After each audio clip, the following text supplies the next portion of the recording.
Bonjour, bienvenue dans cette deuxième partie sur le chapitre des solutions aqueuses de seconde.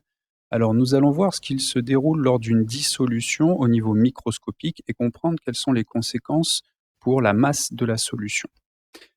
Alors, tout d'abord, les particules qui composent le soluté, lorsqu'on réalise la dissolution, vont se disperser dans le solvant. C'est pour cela qu'on va obtenir un mélange homogène. Donc ici, l'illustration, avant dissolution, le soluté, ici c'est un exemple de soluté solide, donc c'est un bloc, les particules sont proches les unes des autres, on le plonge dans le solvant, après dissolution, les particules de soluté se seront séparées et se seront dispersées dans le solvant. Alors, conséquence pour la masse de la solution. Eh bien, on voit qu'entre avant et après, il n'y a pas de perte de matière.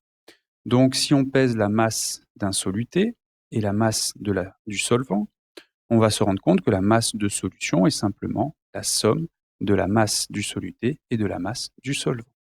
Donc, on dira simplement qu'il y a conservation de la masse lors de la dissolution. On peut l'écrire ceci sous forme de langage mathématique, masse de solution égale masse de soluté plus masse du solvant. Alors, remarque, il y a conservation de la masse, mais il n'y a pas conservation du volume.